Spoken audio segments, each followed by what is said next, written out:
check my audio levels. Yeah.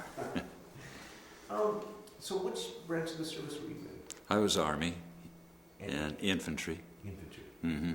And did you enlist or? No, I was drafted in 1943, just out of high school.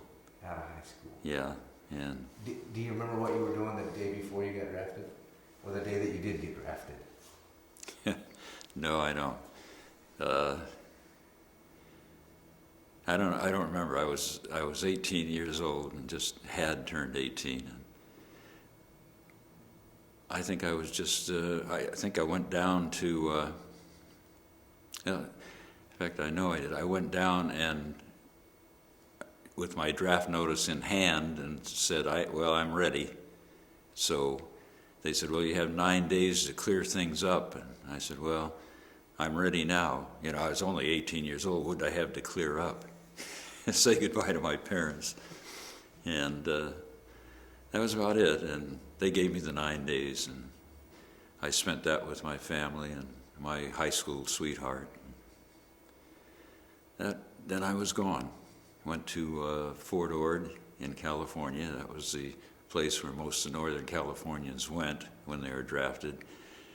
And learned a lot of the first day. I got shot, needles for about 6 times. I got issued all my uniforms. I got put on KP. And with all the shots, I remember this very well. I was standing at the dishwasher putting trays through, and it was about 120 degrees, and I passed out.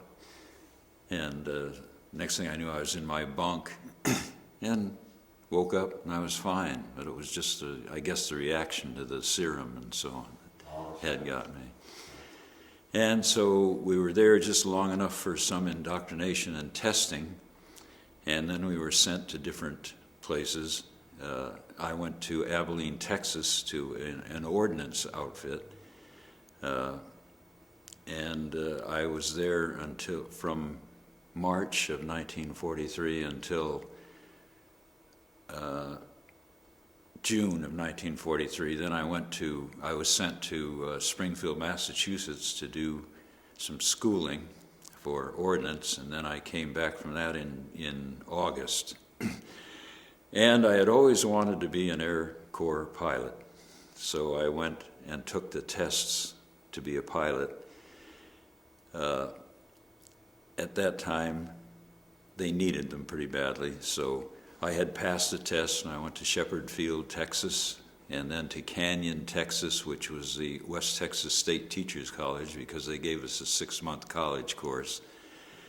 And I was all ready to go to flight training when the Army decided they needed no more pilots. So they took the whole bunch of us and shipped us to Camp Gruber, Oklahoma, which is outside of Muskogee, and put us in the infantry. And we always maintained that they had the most intelligent infantry unit in the United States Army at that time, because all these people had, been training to be pilots, and you had to have a fairly good IQ to pass their tests. So we trained there until December of 44. And they shipped us over to Europe.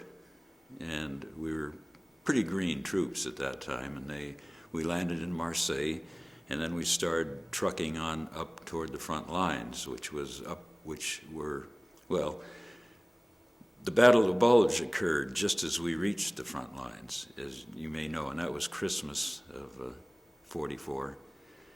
And we got there just as it broke. And so we had a real good introduction to warfare and fire and so on. That was your introduction?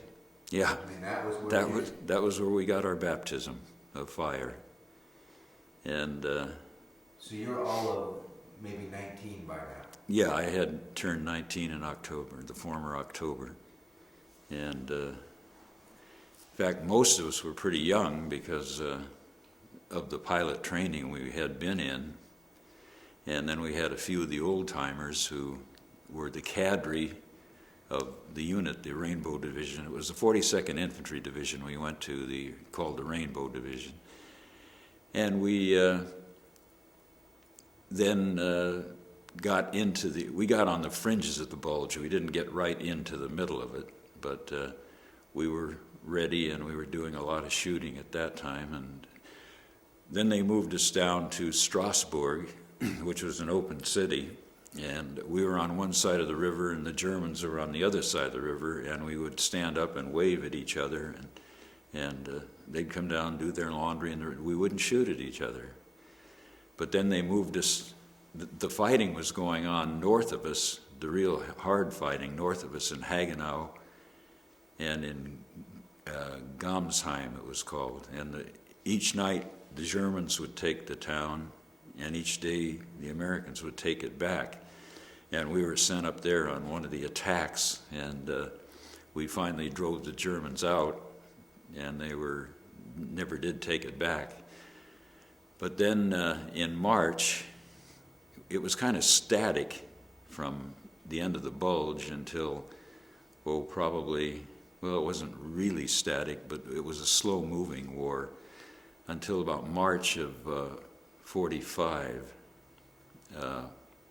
Then we started the final assault, and that was absolutely no rest movement from that time until the war ended in May, on May 8th. My division crossed the Rhine. We fought through Würzburg and through Fürth and down toward Munich, and we helped liberate Dachau, the concentration camp right outside of Munich. And I was one of the first ones in there, and it's something I don't ever want to see again.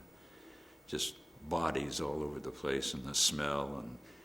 And we went through to Munich, and as we were getting ready to have a frontal attack on Munich, as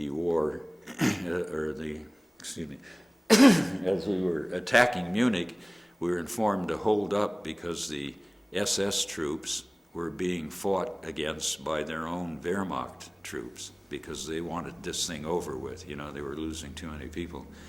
So we held up, and the war ended before we had to go back into combat. So from there we went down to a nice little village called Kitzbühel in the Austrian Alps, and we stayed there. And most of our duties there was guard duty and sweeping the hills for any SS troops who were holed out in the mountains. We found a few, and some of them had killed themselves before they were captured, and some we brought in for trial. And from there we went to Salzburg, Austria, and from there I went home. And that was in May of 1946. Got a lot of questions. Boy, I didn't read a lot of vets, and I can't even begin to conceive of being in the situation. I mean, I listened to them talk about how their minds adjusted before. One question I have is, the city talking about where you're down, the Germans you're waving, the Germans are waving at you. Why didn't you shoot at each other? I mean, well, it had been declared an open city, and when you do that, then there's no combat going on in the city itself.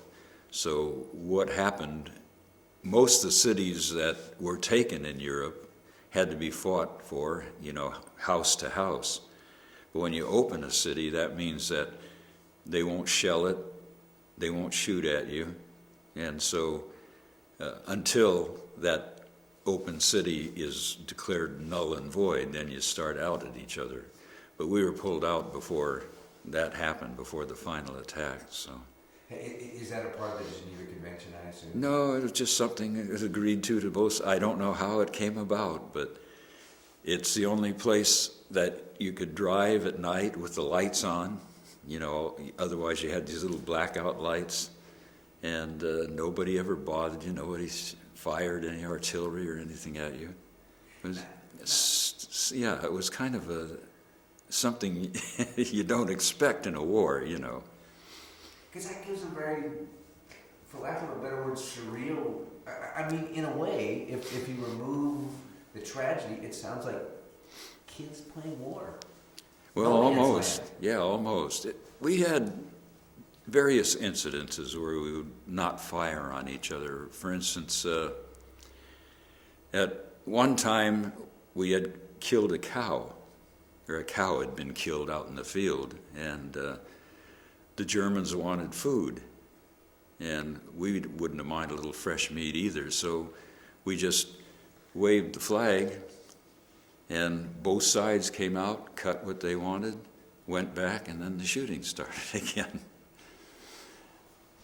It's interesting, the things that go on, you know. There's still, even though it's your enemy, and you know that he's out to kill you and you better kill him first, there's still some sort of a camarade, even though it's an enemy. Because I've seen even where we've captured enemy soldiers, and the first thing some of these hardened combat veterans did was throw them a K ration so they'd have something to eat. Because most of them didn't have that much, you know, toward the end of the war.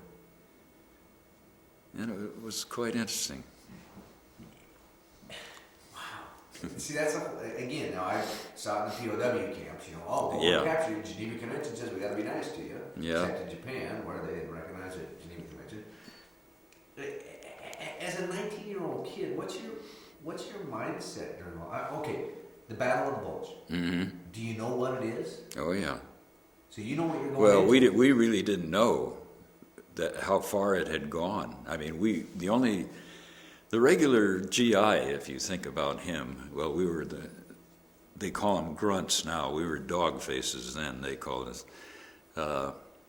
You only knew what was going on in your own little sector. You didn't realize what was happening around you.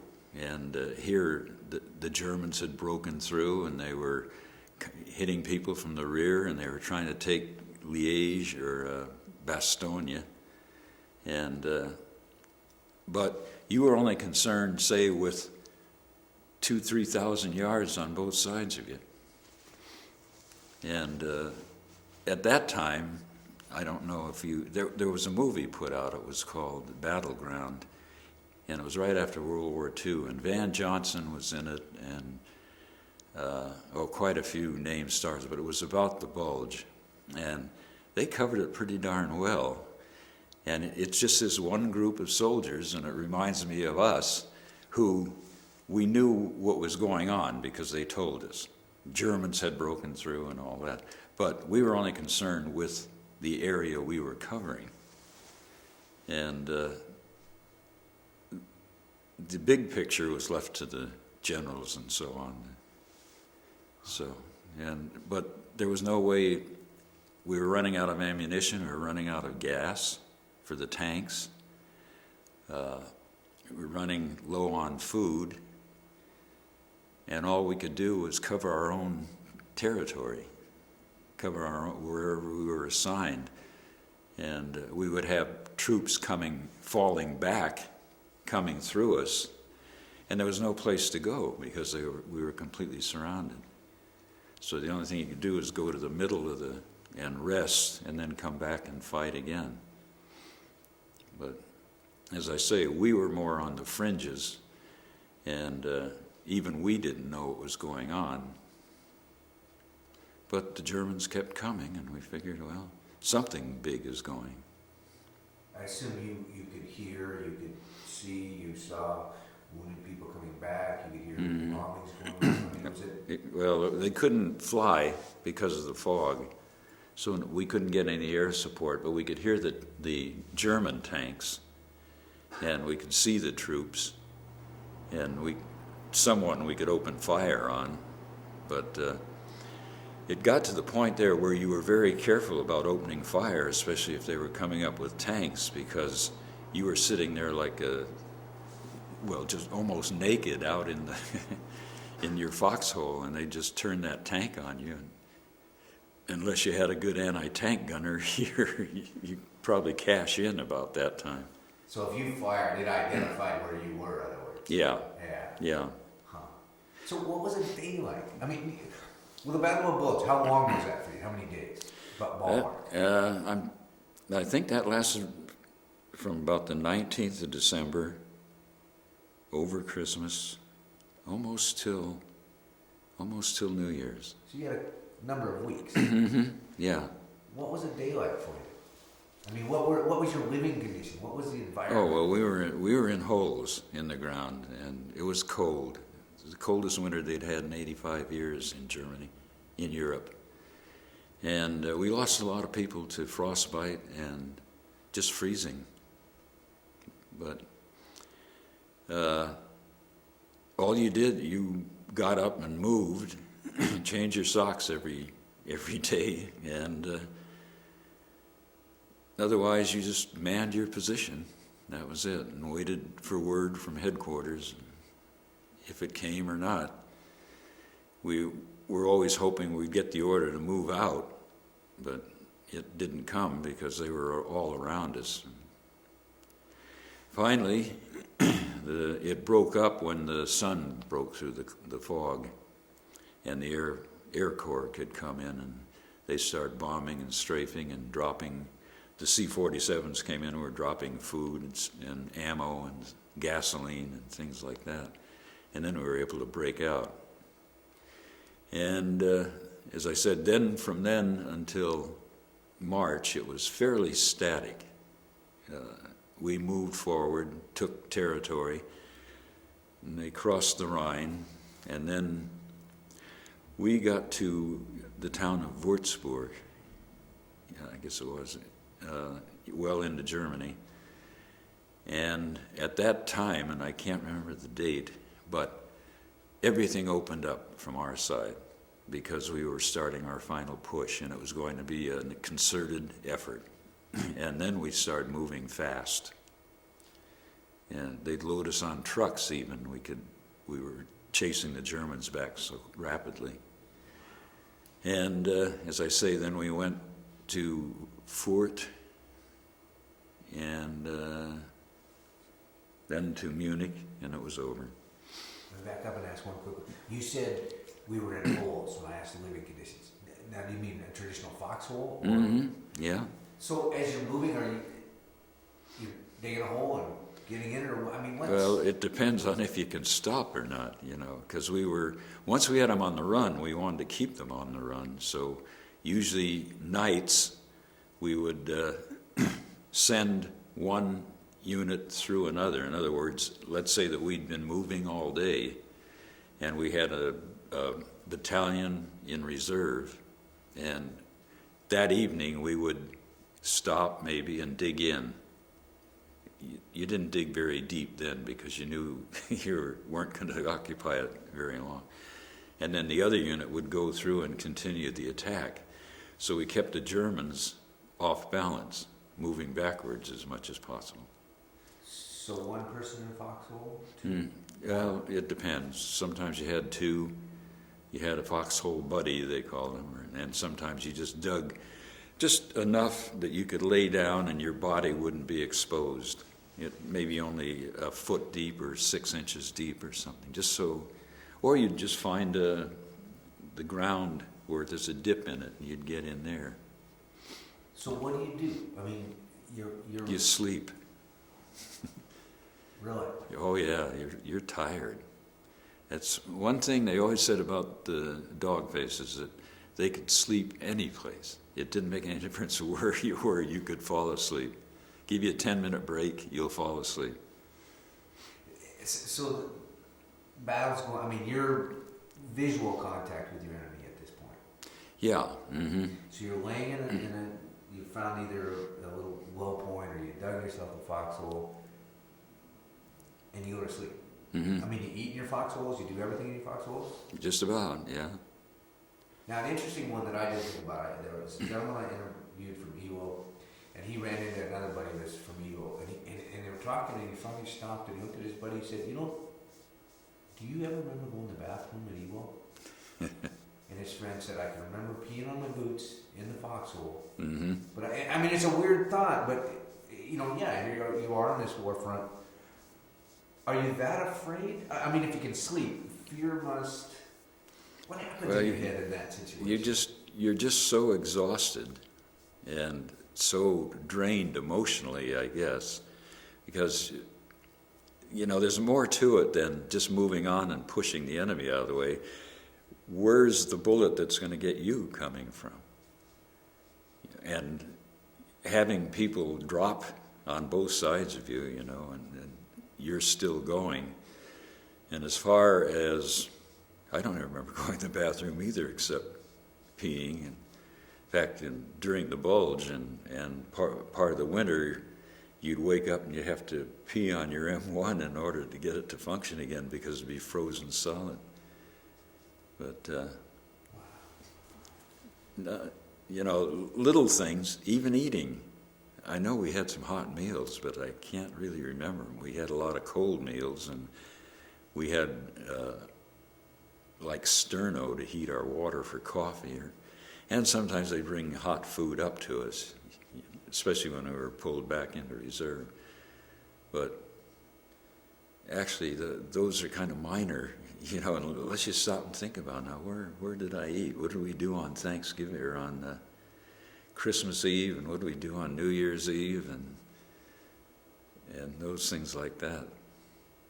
Does it become a job? I mean, I still cannot understand. I mean, just playing war. I mean, you're looking around and they're going to jump out of. But the idea that there are these people with tanks and guns and they really are shooting at me and it's day to day. Mm-hmm. Does your mind get out and make it a job, or what does?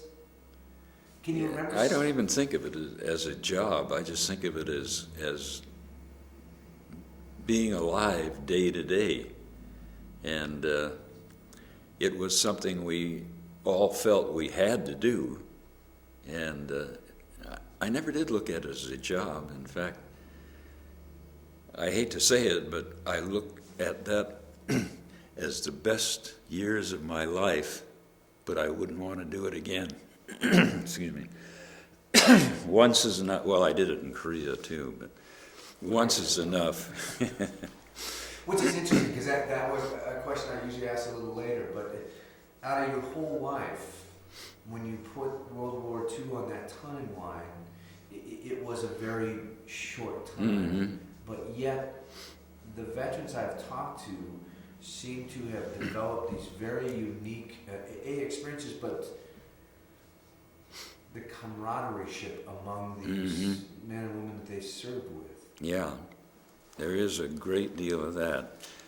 These are people you never forget. In fact, for many, many years I corresponded with a number of them, and of course then they kind of fade out, and at my age they are passing on. And my best friend, who was my foxhole buddy and we survived together, he died of leukemia in Texas, so probably 30 years ago. And he was really a nice guy, a good fighting man, little Irishman. But do you remember? Again, the only dead person I've ever seen. The first dead person I ever saw was my mom. Mm-hmm. And do you remember the first time? Because I assume you were close enough to battle that somebody very close to you probably lost their life. Do you remember seeing that? Oh yeah. Yeah, the first few times were pretty hard. And then your mind kind of hardens itself again. Not really hardens itself, but you're sort of like you're standing to one side as an observer, and you're not really feeling it. If a good friend, somebody you fought with and lived with, got it, then it was pretty traumatic. But there were a lot of casualties. Excuse me. There were a lot of casualties, but in most cases they were wounds. The deaths there were plenty of deaths, don't get me wrong, but if you look at the percentage of deaths to wounds, it was a low percentage. Out of, let's see, the people that I started with in my platoon, about 40 people. I think there was about 7 of us left who were in good shape, and the rest were, I can't remember how many were killed, but most of them were wounded and taken out of combat. So, and you always hoped, if you're going to get hit, you want to get that $1 million wound that will send you home, but not cripple you for life, you know. And there were, I hate to say it, a few self-inflicted. I know of 2 people who deserted, and I don't know whatever happened to them. They were caught and court-martialed. I don't know. They may have been executed, although I read there was only 1 execution during the war for desertion, and that was that private, I forgot his name. Had a Slavic name anyway. So they deserted once they got to the front? Yeah. Well, it's pretty traumatic, you know, and you can't expect young kids like that to all stand up against what we were going through. Because many of them, I don't know why I was an exception that I could, well, most of us, we knew that was our duty and we stuck with it, but there are a few who cracked under the strain, and it was a strain. So, in fact, I had read somewhere that during the war, World War II, that only about 10 to 15% of the frontline soldiers fired their guns, their rifles, in anger. So, and I figure all the time I was up there shooting, there were 5 or 6 other guys who weren't, and what was I doing there? Now that's interesting, because they said fired in anger, and that's a question I have. In your mind, when you're out there, who or what were you fighting? Yeah, that's a good question. We knew we had an enemy, and when you're fighting like that, the enemy ceases to be a personality or a person. It's the enemy. And when you draw a bead on them, you don't think this is another human being. After the first one or two, it gets easy. The first one is the hard one. That one kind of shakes you up badly, and the second one you kind of hesitate, and then from then on you realize these guys are going to do it to you if you don't do it to them. So they just become a target, and you don't associate any humanity or any personal life, any desires to them. It's just eliminate them. So, was that any moral dilemma for you? Because again, that's something I No, I think you have to realize that the Americans at that time, especially the American soldier, had been propagandized, whether you want to put it that way or not. They had a series called Why We Fight, and in this series they showed all the nasty things that the enemy was doing. And so you went in kind of with a revenge factor in mind. Excuse me, I'll got a tickle. Well, I wouldn't say a revenge factor. I think more you went in that what I'm doing is right. And however I do it, humanely, if you can call war humane, is right. And the whole thing in our mindset was destroy the enemy. As Rush Limbaugh says, we're out to break things and kill people. And that was your assignment? That was our assignment, yeah. You followed orders. Yeah, and if you look at all the training we had, it was all assault rifle training and grenade training. So we were trained to kill. Was it, because it's interesting too, because you said another thing about it was the enemy. So it wasn't, did you have a hatred or not? I mean, or is it just this whole different thing that goes in here? No, it wasn't really a hatred. In fact, they were fighting for a reason just like we were, and my grandmother was a German immigrant, and I couldn't really hate them. In fact, sometimes I thought, maybe being German helped me fight better or stand up to it better or something like that, German background.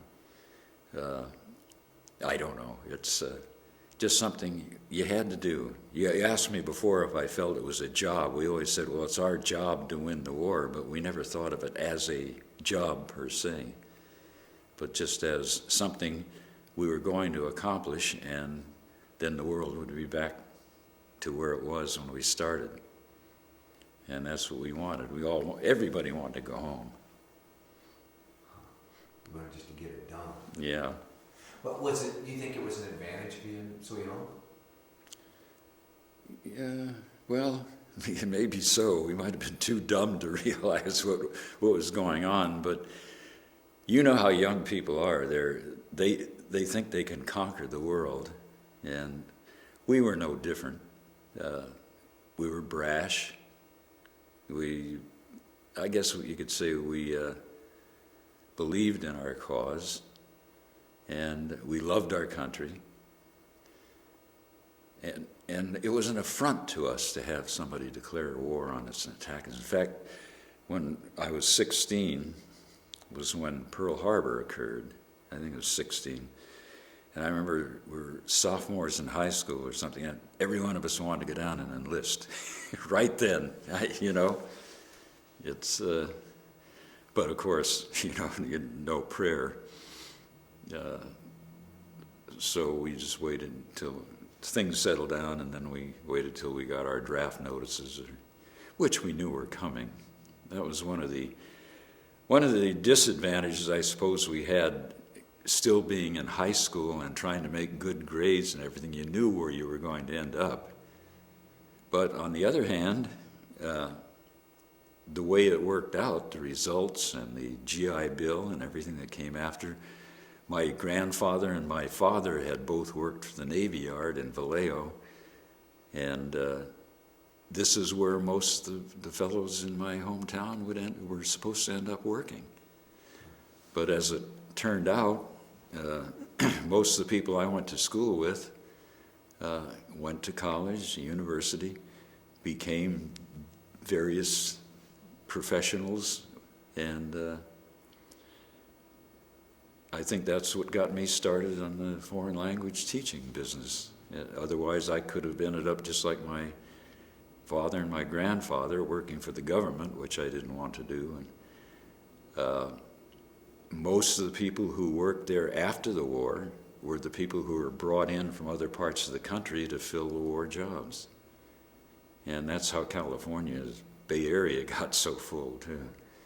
But when I came home, everyone was saying, boy, we're bringing a bunch of killers home. This is going to be a terrible country. It never happened. We all settled down, went to college, and then I joined the reserves to help pay my way through college and got called up to Korea. So, and that's about the saga.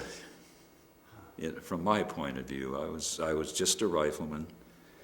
I was a second lieutenant in Korea, but I was just a rifleman in World War II and followed orders. But none of our orders were unreasonable. Like the SS and so on would tell people to go out and shoot the Jews and all that.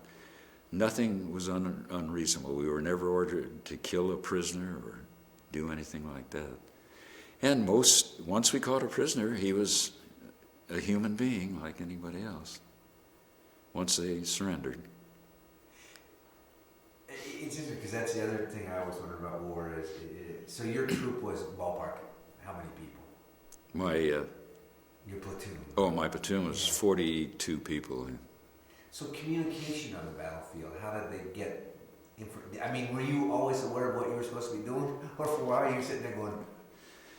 Well, quite often you just sat there and waited to see what was happening, and you were within eyesight of the next foxhole on either side, and you'd crawl over and talk to them, crawl back and crawl over the other fellow and see what's doing, and we had our little communication ways.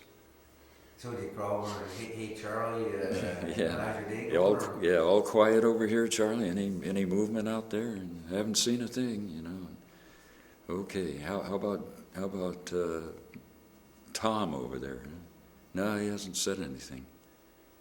So, and then we had a little pile of stones. If we wanted their attention, we threw a stone over. Did you have any contact with home? Or were you on the move so much that... With home? Like mail? Oh yeah, we got mail pretty well. They kept up with us very well. Yeah, I never wanted for mail, except during the bulge, and we weren't getting it because nothing could get through. Yeah, they were very good about that. Whoever handled the APO, I'd get letters from my girlfriend and from my parents that were written maybe 3-4 days earlier. Wow.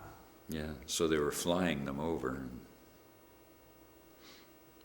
Was that hard, getting things from home, or were they writing you saying, No. I'm proud of what you're doing? Well, it was harder on them than it was on us, because when they got a letter from us, you know, they didn't know if we were still alive or not. So, but there, you'd hear about what was going on in the home front and how everybody was, and they missed you and all that. And it was a good morale lifter. And once in a while, you get a package of Toll House cookies through, or something like that. My sister was great at that. She was a little girl then when I left. She was 12. And she would make me a batch of Toll House cookies every month and send them. And the platoon would enjoy the heck out of them. Everybody was your best buddy that Yeah, day. oh yeah. Huh. Again, that's one of those interesting ones, the communications. And did when they reported to you what was going on at home, did they have the same view? Because you talked about the propaganda and their view of what was going on and your view of what was going on. Was there a discrepancy? Or? As I recall, it was never brought up. It was all just good old hometown stuff, you know, and what they were doing, and that's what I wanted to know anyway. And of course, there were a lot of things we couldn't write, you know, we couldn't tell them exactly where we were, but it was very interesting. When we first hit the lines, we had, coming over on the ship, we had been told to take off all of our rainbow patches and to get rid of anything that would identify us as the Rainbow Division. And the first thing we hit the lines, the loudspeakers on the other side said, "Welcome to the lines, Rainbow. We're glad to see you." Somebody had talked too much when we were in New York City getting ready to ship out. They knew we were there. And I could never figure out, so what? So if they knew who we were, who cared?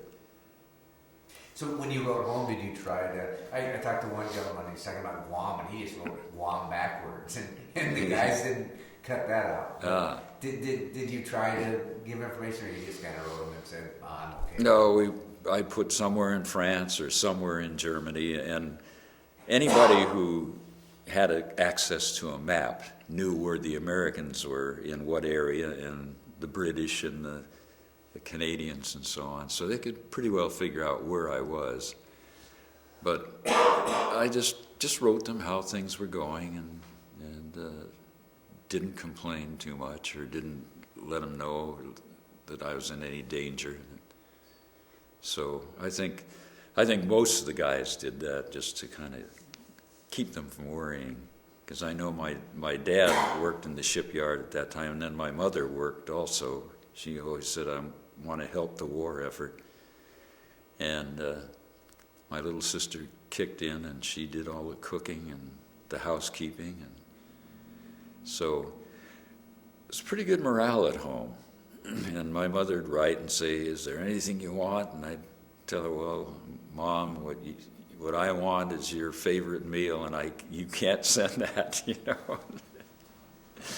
And That's interesting because gentleman I talked to that was in Lufthansa 113 or Lufthansa 13, German POW, was telling me that the thing that they thought about the most was food. yeah, Butter, pancakes with butter and syrup. That's what, and that's what they talked about all day long. oh, I'll be darned. Huh.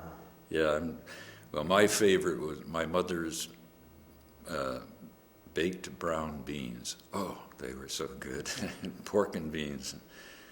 And she made big strawberry shortcakes, you know. And in fact, I sent her a V-mail once where I drew a soldier walking guard duty with a picture of a big shortcake over his head. And she kept that. She had that, I think, the day she died. What do you think the history books have left out?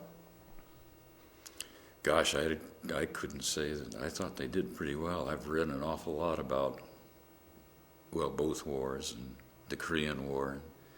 I don't think they left much out. There might have been things that we wouldn't want to know about, but Did you realize you were a part of history while you were there? I didn't give it a thought. Just something we had to do. I suppose something must have gone through our minds, because you can't be in a big conflagration like that without thinking, gee, I'm a part of this or something, but I just don't recall. You're just a 19-year-old kid that Mm-hmm. Yeah. should have been at college. Yeah. Now, Dachau, that had to be, I mean, did you know before you got there what you were going to be coming upon? Or? Well, we had an idea, excuse me, we had an idea because some of the camps had been discovered by the British, but we didn't know, at least we didn't, the GI didn't know that there was a camp in Dachau. And it just happened to be in our line of advance, but as we came up to it, we could smell it before we could see it. And we knew there was something up there that we didn't want to go to, but you do anyway. And we skirmished, we had a skirmish line, and we moved up, and then we saw the barbed wire and the people hanging from it, waiting for us. And then we knew we were going to see something worse than anything we had ever seen. And then we went into the camp, and it was absolutely a horror. So luckily they didn't leave us in there very long. They brought other troops in, and other doctors and nurses. So you basically were there for the overthrow, but you weren't there for the trying to get everybody out and home. No. We went on then toward Munich, but we did see all those thousands of bodies, and we saw some of the camp guards beaten to death, and then they said, well, move on out. And I said, thank God. And we saw the crematorium and the death pits where they'd machine gun all these helpless people. And that's something really that it surprised me, as horrible as it was, and the young fellows that were with me that went through it, that as soon as we got out of there, we blanked it out. And we tried to be, the camaraderie was almost overdone in trying to wipe it out of your mind. So it wasn't something you guys said, I mean, once you got it, you didn't want to talk about it. I mean, No, what's no. going on? No, not till later. And then they turned the camp into a Red Cross Central supply area. And after the war, we had driven back there to pick up things from the Red Cross. But as far as, remembering it, the memories are vivid. but we just kind of blanked it out. And then afterwards, after the war, when everything came out and all the pictures and all the movies and everything on it, then you kind of look at it with a detachment. I think you just program yourself for that. And the same way in combat, when you're being shot at and shooting at people, you become detached. I know in Korea, the closest combat I had was from me to those chairs over there. And we were shooting at each other. I was moving around real fast and shooting. And you become detached while you're doing it. I remember the last thing I thought was, God, take care of my family, because I thought I'd had it. But I came out. Is there, do you think there's a message for future generations from World War II? A message? Yeah. Yeah, well, there probably is, but nobody gets it. It's the same things going on today, you know. It could, except now we have more horrible weapons and a different type of warfare. Guerrilla warfare they can almost handle any army that, if the Germans had gone guerrilla, we would have been in real trouble. Or if we had. But I don't know. I really can't speak as an expert to that. But Vietnam was a good example of what a rabble can do to an organized army, which we shouldn't have been in anyway. And I got out before I went. So it sounds like what you're saying is that we haven't learned. The history could repeat itself. Yeah, I think it could. I think we're seeing a lot of the same thing in the Mideast. The Arabs, Muslims want to get rid of the Jews again, and how else would they do it but to obliterate them, just like Hitler thought he was going to do. And the only difference is that there's not really a difference. We're standing by and letting it happen. We're sending troops over there, yeah, but what are they going to do? If I were in that situation that they're in now in the Mideast and the American troops, that is the Mideast and in Bosnia, I'd resign my commission and get out. What's your best memory of World War II? I mean, I know that's kind of a weird My question. best memory? Yeah. That's a good question. There were a lot of good memories. In fact, the good memories tend to come to the top, and the bad memories seem to go to the bottom. I think one of the best memories I had was when a couple of my friends and I were pulled out of the line, and we were in France, and they sent us back to Nancy in order to pick up equipment or something, and we used that opportunity to get a bath and clean underwear and clean uniforms, and to, I don't know, to get drunk. And we were gone 2 days, and we finally came back, and boy, our commander was ticked off at us. But he could see it. He was a very understanding guy. Well, I assume that was kind of your self-medication. That's right, yeah. It did more for our morale. They had a base there right in the middle of town where all the rear echelon troops were stationed, and they treated us royally. They had a big swimming pool. We got to swim, and a nice gym to work out. And then we saw some of the town, and then we went back. Continued where we were, but we were clean and rested. Slept.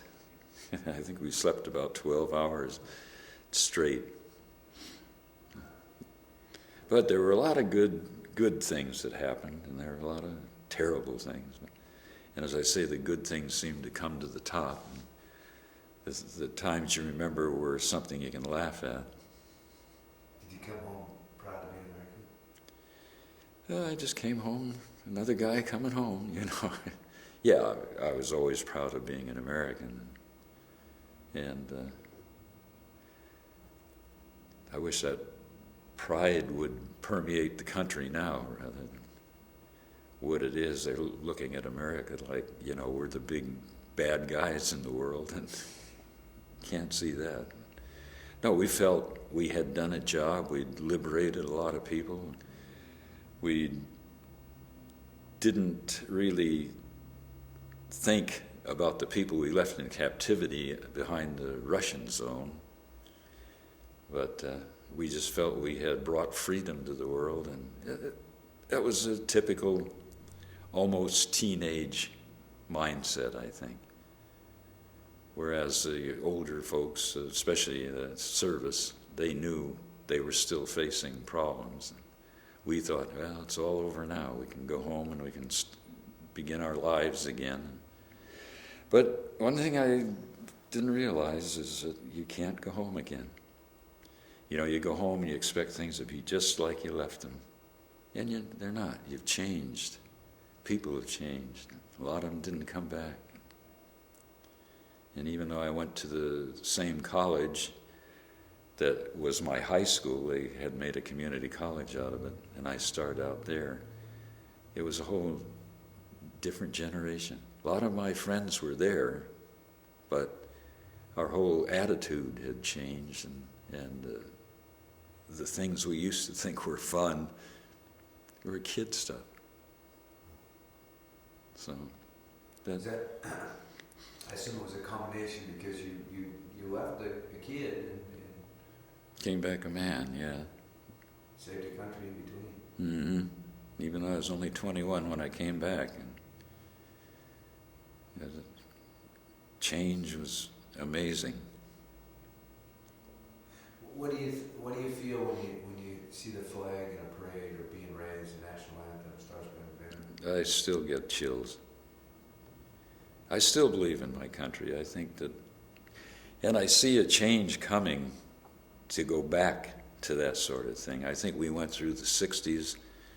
I know I taught in California in the 60s when all that unrest was at Cal, Berkeley, and the Clinton gang was running things.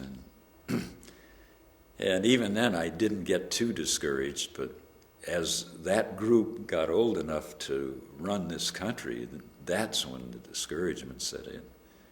But I still love my country, and I still honor the flag and salute it, and I'd do it again, even now.